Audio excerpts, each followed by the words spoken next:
So you want to learn something? Well, you came to the right place. If this helps you learn something, make sure you give it a thumbs up, and don't forget to subscribe to my channel for more videos like this. So what I'm going to do is show you how we go from start to finish on bringing a song from the world into Ableton so that we can play it. When we choose a song for our worship set, we want to record the original song into Ableton so we can put it in arrangement mode and maybe create our own arrangement or match it up with the master tracks arrangement or whatever we want to do. But I'm going to show you how to record that, how to set a lead in for your count in, and how to also warp that wave file, warp that clip so that you can either transpose it or speed it up or slow it down however you'd like to. And so let's jump in and get started. So you'll notice here I'm in Ableton Live and I've got one audio track, and the audio track is reading the microphone right now. What I need to do is be able to record the audio that's being produced by this computer. And rather than routing cables out and back into the computer, I'm going to use something called Soundflower, which is a driver that you can install on your Mac that allows you to create a virtual routing, virtual out and virtual in for your audio processing. And that will allow you to record what's being played on YouTube or iTunes or Spotify or whatever. Now, I understand that when you record something that's copywritten, that you're not supposed to be using it. We do this for reference only to help us build a track and to set up the timing and line up the cues and determine what the sections of the song are.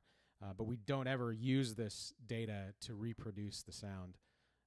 We always pay for the multi-tracks, or we create our own arrangement with our own instrumentation and voicings. So the first thing I need to do is set up my Mac so that the sound is routed correctly. And I've installed the Soundflower driver. If you haven't, you need to download that and install it. The future versions of High Sierra may contain the ability to do this inherently, but I can't confirm that. So the first thing I'm going to do is open up System Preferences and click on the sound icon. And I want to make sure that my output is Soundflower. Okay, so basically when you do this, all the sound that you hear coming out of your computer is going to stop. You won't hear it anymore until you route it through and monitor it on one of the tracks in Ableton.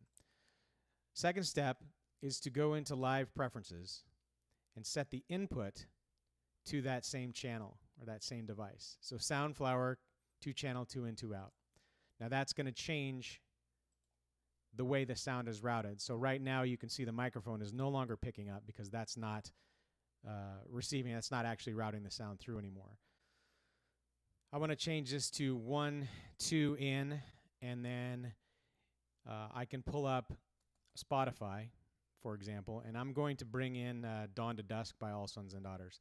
So if I start playing this now, we should hear it. Yeah, we hear it coming through here. And it's routing out. It's routing out through Soundflower, and then Ableton is listening to it on Soundflower, and there's going to be latency and delay. So if it was a video, let me go ahead and turn this off. If there was a video playing, you would notice a delay in the sound as opposed to the video because it's got to route it out and come back into the system. But don't worry about that. You're still getting the audio. It's just the timing is going to be off a little bit, and I'll show you how we fix that. So what I'm going to do right now is I'm going to record this entire song into Ableton. And I'll do that by queuing up the song. And in Ableton, I'm going to make sure that the track is armed, make sure that the input is correct, and that I'm monitoring it if I want to listen to it. And I don't need to worry about the tempo at this point. All I need to do is fire off the record button. And now I'm recording. And if you double click, you can see the WAV file developing. But there's nothing happening until I actually start the song. So let's go ahead and start that and record.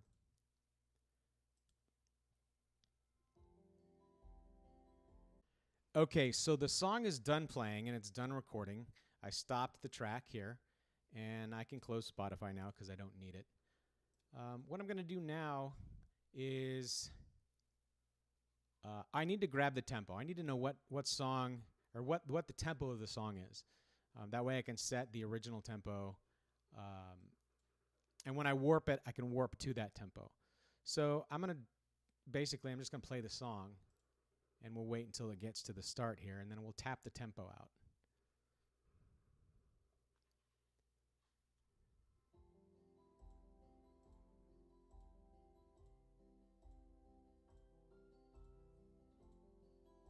Okay, so we've basically determined that this is about 70 beats a minute. It's 4/4. And so the next step right now is to take this audio clip and move it over to the session view. And it's really easy to do. Simply click and hold the clip, press tab, and then drop the clip into the session or the arrangement view track. We're in audio track 1. We're not going to do any more recording, so you can disarm the track. But we do need to address this track and edit it. And it's kind of grayed out right now, and that's because we're still addressing session view. If there were still clips that were fired off in session view when we hit play, those are going to continue to play. So we need to disable that. So click this red button here, and that gives you full access to start editing. So you can notice here we've got 70 beats per minute. That's what we set the track to, or the song to. And we're not warped yet. So what we need to do is we need to come in here and click on warp. And we're going to click no because we want to retain this tempo. Okay, so we've got 70 beats. And you can see the segment BPM shows 120. You can ignore this. This really isn't important at this point. What we need to do at this point is find out where the downbeat is. We need to find the first beat of the first measure of the song. So I'm going to zoom in just a little bit here. And let's do that. And we will play it just to get a reference of where that is. And I can click here to jump forward. Okay, so we know that that first peak is the downbeat of the first measure. So we can come down to this tag right here. It's a little, you can see these little markers. These are your warp markers. When I hold the mouse over, it gives me a little ghost arrow here. When I double click that, it sets that marker. And so now this is basically the downbeat and can become the start of the song. Since we know this is basically 1-1-1, which is the first measure, first beat of the song, we can right-click this and click Set 1-1-1 here. Now that creates a little flag here called the start marker, and anytime we start this clip, it's going to start from right there. Okay? And now what's happened is it's taken it from 120, which is what it thought it was at, and it dropped it down to 170 and warped it at 170, and it's off right now. We're not going to worry about that just yet. What we need to do right now is we need to set a count in for a cue. So it will be something like 1, 2, 1, 2, 3, 4. And that's 2 measures long, so all you need to do is drag this start marker back 2 measures. And now you've got your count in set. You can see here that the start is at -2. Okay? At this point, what we need to do is we need to warp the song to the tempo that we tapped in. And that will allow us to get almost an identical match to the original recording. So right-click your warp marker and click warp from here, start at 70 BPM. That's going to dramatically change the entire wave file. It's going to squeeze it and squish it and all kinds of good stuff. But what you'll notice is when we hit play, it starts at the 2 because we moved the start marker back, and this will be where our count in is. And then it should be relatively close to 70 BPM. Now it's not going to be exact, and that's part of the problem with warping. But there's a solution for that. We can actually identify those markers and move the audio. So take a look here at these options. These are the warping options, depending upon the complexity of the song. If the song is very ambient and doesn't have any beats, then you're going to need to go for a higher complexity. If it's just beats, Ableton's going to do a good job of picking it up. At this point, I'm just going to choose Complex Pro. It's usually what I choose anyway. And we've already warped the entire song, but what we need to do now is go through that song, measure by measure, and make sure that we are right on target. And you can see right here, this marker is off. And if you scroll forward, it gets close. You can see the ones that are right next to the beats. Here's measure 2 downbeat. There's beat 2, beat 3. You can see they get close, but they're not exact. And here's something to know about warping. When you create 2 warping markers, and I can show you that we can make one right here. We can double click this, and then we can scoot it so it's stuck right on 2. Basically, what just happened is I moved and squeezed everything between these 2 markers. So they are more in line with the total picture, the big picture. The problem is by squeezing this down only a little bit, that didn't move much and that didn't move much. So these are going to have to be lined up. Some songs require a little bit more maintenance than others. And you just give it, give it a little wiggle and you can see it jump and move. But you're going to see, okay, it's nailed. They're right on target. They're right where they're supposed to be. Your precision or your need for precision is basically going to be based upon your project. So right now at this point, what I'm going to do is I'm going to go through the entire song, and I'm going to make sure that all of these markers are warped in the right spot. And so as soon as I'm done with that, I will be back. Okay, now you can see that I've completely warped this song. You can see all the warp markers. And you'll also notice that there's some that are really tight here, close together, maybe every beat, and some that aren't so close together. And you don't have to be exact if you're just using this as a reference, and you don't need it to be just perfect. You can see here when I click in this segment, it gives me 70.37 beats per minute. This segment was at 69.17. So what happens is when you come down to one of these segments, if I were to double click and move this beat to exactly where it needs to be, it's not going to show the exact BPM of the song, but it's not going to be distinguishable when you listen to it. It could if you screwed it up too much. If I were to put a marker, let's say if I were to take this marker and move it down to here, you can hear that slur. You don't want that. You want to get the downbeats as close to where they need to be on the measures as possible. So we don't need all of this. But throughout the song, sometimes you need more markers, sometimes you need less markers, and you can see these are off here, but they're close enough. That's good enough. It's good enough for our purposes and what we're actually trying to do.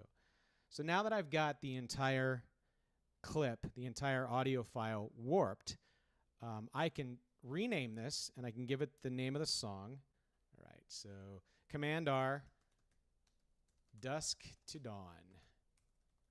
And now because I've spent all this time and work doing this, I want to save this clip permanently so I don't have to ever do this again. This WAV file has been recorded into the samples folder underneath this project or underneath the user library, maybe even underneath this project. But I'm in a new set, so it's probably just under this user library. So this sample will be permanent, and it'll never be changed unless I actually use an audio editing program to change it. This clip, however, is kind of like a filter. It's filtering the way I want to play it. And the whole reason I'm warping this is so you can make the changes you need to make. For instance, if you want to, let me fire this up here. If you needed to play this in a different key, you could simply come down here to the sample settings, and you could change it by a half step or a full step or even more. And that allows you to have your singer sing in different keys. That's just one reason we do this. Another reason is if we wanted to slow it down or speed it up. So I could run this at 90, and it's still going to sound normal within reason.